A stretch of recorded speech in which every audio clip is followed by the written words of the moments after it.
Hello बच्चों, welcome back. आप सभी का स्वागत है हमारे यूट्यूब चैनल इंग्लिश मीडियम पे। और आज हम पढ़ने वाले हैं क्या, डायरेक्ट इनडायरेक्ट स्पीच। ठीक है, यानी कि नरेशन, जिसे क्या कहते हैं, नरेशन। देखिए, स्पीच डायरेक्ट और इनडायरेक्ट स्पीच क्या कहलाते हैं, चलिए जानते हैं। पहला ये क्या है कि डायरेक्ट स्पीच, यदि किसी वक्ता के कथन को उसी के शब्दों में दोहरा दिया जाए तो वह चीज़ क्या होती है, डायरेक्ट स्पीच में कही जाती हैं। यानी कि आप जो बात हमसे कहते हैं वही बात अगर हम दूसरे को कह दें, ठीक है, तो वो चीज़ें क्या होती हैं, डायरेक्ट स्पीच होती हैं। लेकिन वही क्या कहेंगे, अगर वही इनडायरेक्ट स्पीच में यदि किसी वक्ता के कथन को उसके शब्दों में न दोहराकर उसके आशय या फिर सारांश को अपने शब्दों में व्यक्त की जाए तो वह इनडायरेक्ट स्पीच कहलाती है। ओके, यानी कि किसी ने कहा कि ये चीज़ें कहने, तो हमने एकदम एग्जैक्ट उसके शब्दों को ना दोहराकर अपने भाव में, ठीक है, अपने अंदाज में उसको कहना, ये क्या कहलाती है, इनडायरेक्ट स्पीच कहलाती है। देखिए क्या कह रहे हैं कि डायरेक्ट स्पीच इन्वर्टेड कॉमा के बीच में रखी जाती है। इसके लिखने का कुछ तरीका होता है, ठीक है, उसको देखें। और ये क्या कहते हैं, इनडायरेक्ट स्पीच को इन्वर्टेड कॉमा के भीतर नहीं रखा जाता, यानी कि उसके बाहर रखा जाता है। चलिए आगे देखेंगे तो पता चलेगा। देखिए ये एग्जाम्पल में यही दिख रहा है कि ये सब क्या है, डायरेक्ट स्पीच और ये है इनडायरेक्ट स्पीच। यानी कि इसको इस तरह का, डायरेक्ट स्पीच किस में कही जाती है, इस तरह कि उसने कहा, ठीक है, उसके बाद कॉमा डायरेक्ट इन्वर्टेड कॉमा दो में, मैं तैयार हूँ, यानी कि उसने कहा मैं तैयार हूँ। वही इसको इनडायरेक्ट में क्या कह सकते हैं कि उसने कहा कि मैं तैयार हूँ, क्या कि उसने कहा कि मैं तैयार हूँ, ठीक है। लेकिन इसमें क्या जुटा, कि जुटा ना, ये चीज़ यानी कि अपने भाषा में, अपनी भाव में कहा है ना हमने। देखिए इसको क्या बनाएंगे, ही सैड, क्या कहें, he said I am ready, he said I am ready. देखिए इनवर्टेड कॉमा में देखिए जिस तरह ऊपर लिखेगा उसी तरह नीचे भी रखेंगे, ठीक है, इनवर्टेड कॉमा के अंदर और इनवर्टेड कॉमा के बाहर जो है वही। नेक्स्ट क्या है कि उसका इंडायरेक्ट क्या बनेंगे, क्यों क्या कहेंगे, बन जाएगा ही सैड डैट, क्या, he said that he was ready. देखो यहाँ पे हमने क्या परिवर्तन किया, यहाँ परिवर्तन हुआ, जो की है उसको हटा करके, यानी कि की जो इन्वर्टेड कॉमा यहाँ पर लगा था इसको हटा करके हमने क्या लगा दिया, डैट, ठीक है। यानी कि क्या मतलब हुआ कि इन्वर्टेड कॉमा को हटाने पर क्या लगता है, डैट लगता है, ठीक है। आगे एग्जाम्पल देखेंगे तो पूरी स्पष्ट रूप से इसके चीज़ों को समझ में आ जाएगा, ठीक है। देखिए नेक्स्ट क्या है कि राम ने मुझसे कहा, इन्वर्टेड कॉमा के भीतर में क्या है कि तुम मेरे दोस्त हो, राम ने मुझसे कहा तुम मेरे दोस्त हो, यानी कि Ram said to me you are my friend, Ram said to me you are my friend. इसी को हम इनडायरेक्ट बनाएंगे तो क्या हो जाएगा, राम ने मुझसे कहा कि तुम मेरे दोस्त हो, राम ने मुझसे कहा कि तुम मेरे दोस्त हो, तो क्या बन जाएगा, राम टोल्ड मी डैट, क्या कि Ram told me that I was his friend, I was his friend. देखिए इसके कुछ नियम होते हैं जो कि हम आगे पढ़ेंगे तो जानेंगे कि क्यों इसमें इस तरह बन रहे हैं, ठीक है। फिलहाल आप बस इसको देखें कि क्या कैसे हैं, ठीक है। हम इसकी पहचान बता रहे हैं, ठीक है, कि डायरेक्ट स्पीच और इनडायरेक्ट स्पीच में क्या अंतर होते हैं, ठीक है। देखिए नेक्स्ट क्या है कि उसने मुझसे कहा, क्या उसने मुझसे पूछा क्या तुम बीमार हो, क्या कि उसने मुझसे पूछा कि क्या तुम बीमार हो। इसी का बन जाएगा क्या, ही आस्क्ड मी। देखिए पूछने क्या हो जाएगा, आस्क, यानी कि ही आस्क मी क्या हो जाएगा, you are ill, are you ill, क्या आर यू इल, क्या तुम बीमार हो। इसी का इंडायरेक्ट ऑप्शन बनेगा तो क्या हो जाएगा, उसने मुझसे पूछा कि क्या तुम बीमार हो, उसने मुझसे पूछा कि क्या तुम बीमार हो, तो क्या बन जाएगा, he ask me if I was ill, ठीक है, क्या बन जाएगा, इफ़ आई वॉज इल। देखिए चीज़ें बनना है किस तरह है, चलिए हम जानेंगे नियम के तहत, ठीक है। फिलहाल हमने क्या देखा कि उपयुक्त उदाहरण के स्पष्ट है कि हिंदी स्पीच में परिवर्तन की नियम एकदम सरल है। क्या चीज़, इनडायरेक्ट स्पीच में इन्वर्टेड कॉमा के बदले की का प्रयोग की गई है, दिख रहा है ना, यहाँ पर दिख रहा है ना कि हट रहा है, तो यहाँ पे पूछा, पूछा है ना, फिर यहाँ पे पूछा, पूछे के बाद क्या लगा, की लगा, ठीक है। यानी कि इन्वर्टेड कॉमा के बाद क्या लग जाएगा, की लग जाएगा, का प्रयोग किया गया है। यानी कि सर्वनाम काल तथा वक्त वाक्य की बनावट को बदलने की आवश्यकता नहीं पड़ती, परंतु अंग्रेजी भाषा में ऐसी बात नहीं है, अंग्रेजी भाषा में कुछ बदलना पड़ रहा है, ठीक है। स्पीच स्पीच परिवर्तन के बाद वाक्य में बहुत भिन्न आ रही है, अतः इनडायरेक्ट स्पीच वाले वाक्य का अनुवाद करते समय काफ़ी सावधानी बरतने की ज़रूरत पड़ती है। देखिए इंग्लिश में, हिंदी में तो कुछ नहीं है, ठीक है, बस यहाँ पर की जोड़ देंगे, लेकिन वही अगर इंग्लिश बना रहे हैं तो उसमें कुछ हमें सावधानियाँ बरतने की ज़रूरत है। क्या है चलिए जानते हैं। लिख रहा है कि पहले पहले हम हिंदी के कुछ ऐसे वाक्यों पर विचार करेंगे जो कि डायरेक्ट स्पीच में है और जिनका अनुवाद डायरेक्ट स्पीच में करना है। ऐसा करना एकदम आसान है क्योंकि अनुवाद हूबहू दिए जाते हैं, यानी कि वैसे ही उदाहरण स्पष्ट रूप से नीचे दी गई हैं। चलिए देखते हैं उसको।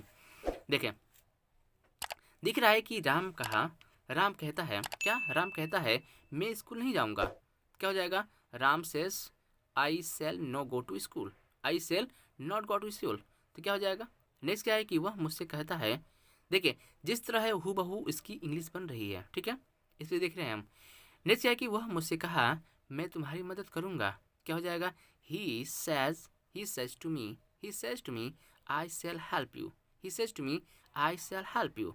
नेक्स्ट क्या है कि मैंने उससे कहा मैं तुम्हारा सच्चा दोस्त हूँ। उसने मुझसे कहा कि क्या, कि मैं तुम्हारा सच्चा दोस्त हूँ। तो क्या हो जाएगा, आई सेड टू हिम, यानी कि मैंने उससे कहा I said to him. Next क्या है, इन्वर्टेड कॉमा के भीतर मैं तुम्हारा दोस्त हूँ, यानी कि आई am your pet, I am सच्चा, यानी कि आई am your true friend, I am your true friend, I am your true friend. Okay, देखिए नेक्स्ट देखते हैं। नेक्स्ट क्या है कि वह मुझसे कहेगा मुझे आपकी मदद की ज़रूरत है। क्या चीज़, कि वह मुझसे कहेगा मुझे आपकी मदद की ज़रूरत है। क्या हो जाएगा, he will say to me, he will say to me. फिर क्या हो जाएगा, आई नीड योर हेल्प, यानी कि मुझे आपकी मदद की ज़रूरत है, I need your help. Next क्या है कि उसने मुझसे कहा कि तुम कहाँ से आ रहे हो। क्या हो जाएगा, he said to me where you have to come from, where you have to come from. Next कि मैंने उसे पूछा, यानी कि I asked him, I asked him. हो जाएगा तुम्हारा क्या नाम है, what is your name, I asked him what is your name. Okay, next क्या है कि उसने मुझसे कहा कृपया मेरी मदद करेंगे, यानी कि करें। तो क्या हो जाएगा, he said to me please help me. ठीक है, देखिए नोट में क्या है कि इस तरह चीज़ें आप तो देखते रहेंगे। नेक्स्ट क्या है कि से या सेड के बाद टू का प्रयोग होगा। नियम क्या है कि से या फिर सेड के बाद टू का प्रयोग होगा यदि इसके बाद कोई ऑब्जेक्ट आए तो। ठीक है, जैसे कह दे कि ही सेड टू मी, ठीक है, क्या हो जाए, he said to me, he says to me, I says to him. ठीक है, दिख रहा, लेकिन परंतु क्या लिख रहा है, परंतु टेल हो या फिर टोल्ड हो, आस्क्ड या फिर आस्क्ड के बाद टू का प्रयोग नहीं होता है। जैसे कह दिया कि ही टोल्ड मी, ठीक है, he tell me, I shall tell him, I shall tell them, Ram asked me. ठीक है, क्या कि टेल टोल्ड आस्क इसके बाद की टू का प्रयोग नहीं होता है, डायरेक्ट ऑब्जेक्ट लगा देंगे। ठीक है, बात समझ आ रही है कि नहीं आ रही है। देखो बच्चों, अगर समझ आ रही है तो प्लीज़ लाइक जरूर कीजिएगा, चैनल पहली बनाए तो सब्सक्राइब जरूर कीजिएगा और बेल आइकन दबाकर हमारे चैनल से जरूर जुड़ने का प्रयत्न कीजिएगा। ठीक है, ताकि मेरे आने वाले नई वीडियो की नोटिफिकेशन आपको मिले और आपको ऐसे इंटरेस्टिंग वीडियो मिल सके। ओके, चलिए देखते हैं कुछ नियम अनुसार, अगर चीज़ें समझ में आ रही है तो प्लीज़ बने रहिए, आगे देखते हैं। देखिए बच्चों, बुक का रेफरेंस इसलिए ले रहा हूँ ताकि आपको लिखने की ज़रूरत ना पड़े, मुझे भी लिखने की ज़रूरत ना पड़े और मैं आपको बस स्पष्ट रूप से बता दूँ। देखिए, अगर आपको लगता है कि मुझे इसको नोट करने की ज़रूरत है, आप वीडियो को पॉज करके स्क्रीनशॉट भी ले सकते हैं, अदरवाइज़ नोट करना बेहद ही अच्छा होगा। चलिए देखते हैं क्या चीज़, कि अब हिंदी के ऐसे वाक्यों का अनुवाद पर विचार करेंगे जो कि इनडायरेक्ट में है, और ऐसे वाक्यों का अनुवाद पर और ऐसे अनुवाद आप डायरेक्ट स्पीच में भी बदल सकते हैं, क्योंकि ऐसा करना आपके लिए ज़्यादा आसान होगा। कैसे, चलिए देखते हैं। नीचे लिखा है कि वह कहता है कि मैं आज तैयार नहीं हूँ। क्या कह रहा है, कि वह कहता है कि मैं आज तैयार नहीं हूँ। तो क्या हो जाएगा, देखिए वह कहता है इधर हो जाएगा और मैं आज तैयार नहीं हूँ इन्वर्टर कॉमा के अंदर ये प्रतीत हो रहा है। ठीक है, मैं आज तैयार नहीं हूँ। तो क्या हो जाएगा, ही सैज, फिर इन्वर्टर कॉमा में आई am not ready today, I am not ready today. Next क्या है कि राम कहता है कि मैं कल जाऊँगा। देखो लग रहा है क्या चीज़, कि जाऊँगा, यानी कि डायरेक्ट स्पीच में, लेकिन इसके इनडायरेक्ट में क्या बनेंगे, राम कहता है कि, ठीक है, राम कहता है मैं कल स्कूल जाऊँगा। ये क्या बन गया, इसका इनडायरेक्ट हो रहा है, ए डायरेक्ट हो रहा है ना। ठीक है, और ये क्या बन रहा है, इसका इनडायरेक्ट। ठीक है, तो क्या हो जाएगा, Ram says I shall go tomorrow, I shall go tomorrow. Next क्या है कि उसने मुझसे कहा कि मैंने तुम्हारे भाई को नहीं पीटा है। क्या चीज़, उसने मुझसे कहा कि मैंने तुम्हारे भाई को नहीं पीटा है। तो क्या हो जाएगा, इसका डायरेक्ट क्या बनेगा, उसने मुझसे कहा मैं तुम्हारे भाई को नहीं पीटा, यहाँ पर क्या हट जाएगा। ठीक है, तो क्या हो जाएगा, he said to me I have not beaten your brother. ठीक है, I am not beaten your brother. चीज़ समझ आ रही है कि नहीं आ रही है। नेक्स्ट क्या है कि मैं उससे कहूँगी कि मैं आपसे प्यार करती हूँ। क्या, मैं उससे कहूँगी कि मैं आपसे प्यार करती हूँ। इसका डायरेक्ट क्या बनेगा, मैं उससे कहूँगी मैं आपसे प्यार करती हूँ। देखो एकदम इजीली है, इसलिए क्या बन जाएगा, आई सेल से टू हिम, आई सेल से टू हिम, मैं उससे कहूँगी आई लव यू। ओके, देखो बच्चों चीज़ें समझ आ रही है कि नहीं आ रही है। देखिए कुछ इस तरह की चीज़ें अगर आपको नीचे देख क्या नोट में लिखा है, एकदम सेम टू सेम है, इसको पढ़िए और देखते हैं इसको। लिखा है कि नोट, उदाहरण में आपने देखा है कि वाक्य में प्रयुक्त की को हटा दिया गया है और वहाँ पर कॉमा का प्रयोग हुआ तथा आगे वाले भाग को डबल इन्वर्टेड कॉमा के अंदर घेर दिया गया। ओके, इससे क्या प्रतीत हो रहा है कि दोनों चीज़ें आपस में कोई ज़्यादा चेंजिंग नहीं है, एकदम आसान है। ठीक है, देखिए बच्चों, पिछले हमने सेंटेंस में देखा क्या चीज़ कि उसमें इन्वर्टेड कॉमा, कॉमा और उसे क्या कहते हैं। ठीक है, देखिए उन सभी को कुछ ना कुछ नाम दी गई है। ठीक है, जिससे हम इसमें नरेशन में उन नामों के तहत उसको समझना हमें बहुत आसानी होगा। क्या चीज़, देखिए पहला आता है रिपोर्टिंग वर्ब, उसके बाद रिपोर्टेड स्पीच, फिर क्या आता है वर्ब ऑफ रिपोर्टेड स्पीच। ये 3 पार्ट होते हैं क्या रिपोर्टिंग सेंटेंस में, नरेशन में। ठीक है, नरेशन वाले जो सेंटेंस होते हैं इसमें 3 पार्ट होते हैं। पहला क्या चीज़, रिपोर्टिंग वर्ब, रिपोर्टेड स्पीच और वर्ब ऑफ रिपोर्टेड स्पीच। ठीक है, चलिए देखते हैं क्या क्या है।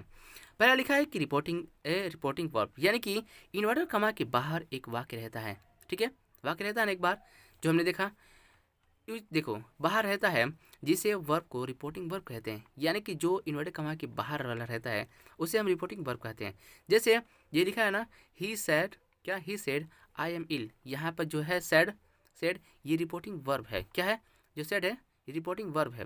लेकिन मेरी रिपोर्टिंग स्पीच क्या कह रहा है कि रिपोर्टेड के इन्वर्टेड कामा के भीतर जो वाक्य रहते हैं उसे रिपोर्टिंग स्पीच कहते हैं। यानी कि आई एम इल जो इसमें दिख रहा था, ये क्या है रिपोर्टिंग स्पीच। क्या है रिपोर्टेड स्पीच। ठीक है, समझा कि नहीं है, ये है रिपोर्टेड स्पीच और ये क्या है रिपोर्टिंग वर्ब। ओके, नेक्स्ट देखते हैं। लिख रहा है कि वर्ब ऑफ रिपोर्टेड स्पीच किसे कहते हैं, तो क्या है इन्वर्टेड कामा के भीतर जो वाक्य रहते हैं, रिपोर्टेड डबल कामा के भीतर जो वाक्य रहते हैं, जो सेंटेंस रहते हैं। ठीक है, जो वाक्य जो सेंटेंस रहते हैं उसे रिपोर्टेड स्पीच कहते हैं और उसमें प्रयुक्त वर्ब को वर्ब ऑफ रिपोर्टेड स्पीच कही जाती है। यानी कि इसमें जो वर्ब होते हैं उसको क्या कहते हैं, वर्ब ऑफ रिपोर्टेड स्पीच कही जाती है। इसमें ये ही सेड आई एम इल, यहाँ पर एम जो है ये क्या है वर्ब ऑफ रिपोर्टेड स्पीच है। ठीक है, सबका बात समझ में आ गई है। ये क्या है रिपोर्टेड स्पीच, ये है रिपोर्टिंग वर्ब और ये जो एम होता है इस यानी कि इसमें जो आएगा क्या चीज़ वर्ब, वो क्या होता है वर्ब ऑफ रिपोर्टेड स्पीच। ठीक है, चीज़ों को बुक में अपने नोटबुक में ज़रूर लिखिएगा ताकि इसे समझना आपके लिए आसान हो। नहीं देखते हैं, लिख रहा है कि डायरेक्ट स्पीच को इनडायरेक्ट स्पीच में बदलने के लिए कुछ जनरल्स और स्पेशल रूल्स होते हैं। ठीक है, जनरल रूल उन नियमों को कहते हैं जो प्रत्येक कार्य के लिए जो प्रत्येक प्रकार के वाक्यों के साथ लागू होते हैं और जनरल रूल हम उसे कहते हैं जो 3 भागों में बांटे गए होते हैं। कौन कौन से, पहला change of a person, change of tense और change of the part of speech. यानी कि 3 तरह के सेंटेंस आपको इसमें देखने को मिलेंगे जिसमें अलग अलग रूल के तहत इसमें हमको बनाना होता है। ठीक है, किसमें नरेशन के क्या होते हैं 3 पार्ट, किस तरह बदलने होते हैं। पहला होता है कि चेंज ऑफ पर्सन, यानी कि पर्सन के अनुसार चेंज करना। नेक्स्ट क्या है कि चेंज ऑफ टेंस, यानी कि टेंस के अनुसार उसमें बदलाव होते हैं सेंटेंस में। और नेक्स्ट क्या है कि change of the part of speech, यानी कि पार्ट ऑफ स्पीच के तहत उसमें परिवर्तन जो होते हैं। यानी कि पूरे टेंस में जो डायरेक्ट स्पीच होता है उसको इनडायरेक्ट बनाने के लिए कुछ 3 तरह के नियम होते हैं। ठीक है, चलिए उनको देखते हैं। ओके, और चीज़ें समझ में आ रही है तो प्लीज़ वीडियो को लाइक जरूर कीजिए, बार बार कहते हैं। और चैनल पहली बार आए हैं तो प्लीज़ सब्सक्राइब कर बेल आइकन जरूर दबा दें ताकि हमारे नए आने वाली वीडियो की नोटिफिकेशन से आप अवगत हो जाएं और जो भी आए वीडियो आप उसे सबसे पहले देखें। चलिए देखते हैं उस। ओके, तो बच्चों पहला नियम है क्या है चेंज ऑफ पर्सन, यानी कि पर्सन के अनुसार बदलाव। क्या चीज़, अगर डायरेक्ट को इनडायरेक्ट बदलने के लिए कौन से नियम से पहले जो जाना होता है चेंज ऑफ पर्सन। ठीक है, देखें डायरेक्ट स्पीच को इनडायरेक्ट में बदलने के लिए क्या, डायरेक्ट स्पीच को इनडायरेक्ट स्पीच में बदलने के लिए रिपोर्टेड स्पीच में प्रयुक्त प्रोनाउंस को हम कुछ इस प्रकार परिवर्तन करते हैं। कैसे, देखिए नंबर 1 लिखा है कि फर्स्ट पर्सन को रिपोर्टिंग वर्ब के सब्जेक्ट के अनुसार बदलते हैं। क्या, अगर जो फर्स्ट पर्सन को होता है आई और वी, ये सब क्या होते हैं फर्स्ट पर्सन, यानी कि अगर इसको बदलना हो तो क्या हो रिपोर्टिंग वर्ब के अनुसार। सेकंड पर्सन यानी कि यू, इसको किससे बदलेंगे रिपोर्टिंग वर्ब के ऑब्जेक्ट के अनुसार। सेकंड पर्सन रिपोर्टिंग वर्ब के ऑब्जेक्ट के अनुसार, फर्स्ट पर्सन रिपोर्टिंग वर्ब के सब्जेक्ट के अनुसार और थर्ड पर्सन नो चेंजिंग, यानी कि थर्ड पर्सन अगर है ही सी इट अगर है तो उसमें नो चेंजिंग। इसके शॉर्टकट फॉर्मूला क्या होता है 1 2 3, यानी कि SON, यानी कि फर्स्ट होगा तो सब्जेक्ट के अनुसार, सेकेंड पर्सन ऑब्जेक्ट के अनुसार, और थर्ड पर्सन जिसमें नो चेंजिंग, ये वही लिखा है। चलिए देखते हैं आगे, ठीक है। चीज़ समझ आ रही कि नहीं आ रही है? यही एक बहुत बहुत आसान नियम है। क्या चीज़? अगर फर्स्ट पर्सन हो तो रिपोर्टिंग वर्ब के ऑब्जेक्ट के सब्जेक्ट के अनुसार बदलेंगे, अगर सेकंड पर्सन हो तो रिपोर्टिंग वर्ब के ऑब्जेक्ट के अनुसार बदलेंगे, और वही अगर थर्ड पर्सन हो तो उसमें कोई चेंजिंग नहीं करेंगे। चीज़ समझ में आ रही है? चलिए देखते हैं आगे। देखिए बच्चों, नोट कुछ नोट्स हैं जो आपको गौर करने होंगे, उस पर ध्यान देने की ज़रूरत है। पहला नंबर क्या है कि यदि रिपोर्टिंग वर्ब प्रेजेंट या फिर फ्यूचर टेंस में रहता है, क्या चीज़ कि अगर रिपोर्टिंग वर्ब प्रेजेंट या फ्यूचर टेंस में रहता है तो इनडायरेक्ट स्पीच में कहीं भी टेंस में कोई परिवर्तन नहीं की जाएगी, ठीक है। यानी कि अगर जो रिपोर्टिंग वर्ब जो सेंटेंस हो, ठीक है, अगर होगा, अगर वो प्रेजेंट या फिर फ्यूचर टेंस में होगा तो उसके इनडायरेक्ट स्पीच में कहीं भी परिवर्तन नहीं की जाएगी। नंबर 2 देखते हैं कि यदि इन्वर्टेड कॉमा के भीतर जो असर्टिव सेंटेंस होता है, अगर वो असर्टिव सेंटेंस रहता है तो इनडायरेक्ट स्पीच में इन्वर्टेड कॉमा के बदलने पर डेट का प्रयोग होगा, ठीक है। क्या चीज़ कि अगर इन्वर्टेड कॉमा के भीतर असर्टिव सेंटेंस रहे, ठीक है, तो इनडायरेक्ट स्पीच में इन्वर्टेड कॉमा के भीतर बदले, यानी कि इन्वर्टेड जो कॉमा होता है उसके बदले हम किसका इस्तेमाल करेंगे? डेट का प्रयोग करेंगे। यानी कि जो इन्वर्टेड कॉमा हटेगा उसके स्थान पर किसका इस्तेमाल करेंगे? हम डेट का प्रयोग करेंगे, ठीक है। नंबर 3, यदि रिपोर्टिंग वर्ब वर्ब क्या हो? से हो, सैज हो, सैड रहे और उसके बाद कोई ऑब्जेक्ट रहे तो आप यहाँ से इसे इनडायरेक्ट स्पीच में किस में बदल परिवर्तन कर देंगे? से को कर देंगे टेल में, सेज को कर देंगे टेल्स में, और वही सेड है उसको कर देंगे टोल्स में बदल देंगे, ठीक है। किस में बदलेंगे? से को क्या कर देंगे? टेल में, सेज को क्या कर देंगे? टेल्स में, और वही सेड को क्या कर देंगे? टोल्ड में बदल देंगे, ठीक है। कब? इन्वर्टेड कॉमा के हटाने के बाद, ठीक है। देखिए फॉर एग्जाम्पल दिख रहा है नीचे, जैसे वो कह रहा है कि वह कहता है कि मैं तैयार हूँ। क्या कह रहा है? कि वो कहता है कि मैं तैयार हूँ, तो क्या हो जाएगा? He says I am ready, he says I am ready. यहाँ पे ऐसा आ रहा है ना। अगर इसको इनडायरेक्ट बदलने के लिए क्या करेंगे? सेज के स्थान पे क्या कर देंगे? डेट कर देंगे। देखो यहाँ पर होगा सेज तो इसकी कोई चेंज नहीं होगी, लेकिन ये जो इन्वर्टर कम हो गया हटेगा तो क्या हो जाएगा? यहाँ पर डैट, ठीक है। तो क्या हो जाएगा? He says that he is ready, he says that he is ready.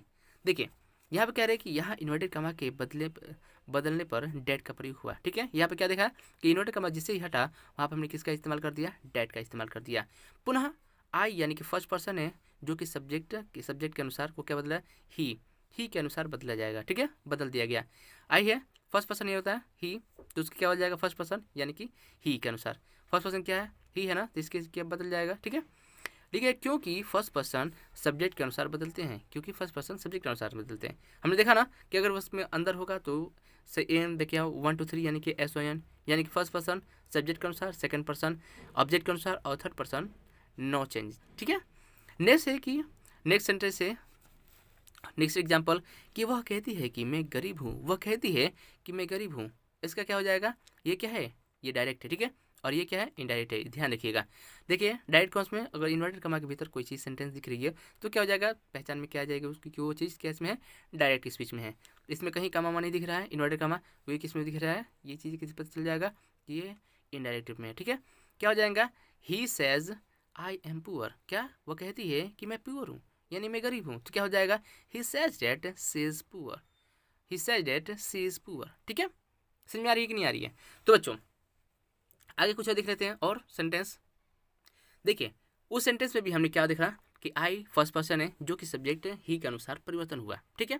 Next sentence, next example देखते हैं कि क्या कह रहा है कि बच्चे कहते हैं कि हम लोग तैयार हैं, बच्चे कहते हैं कि हम लोग तैयार हैं, तो क्या हो जाएगा?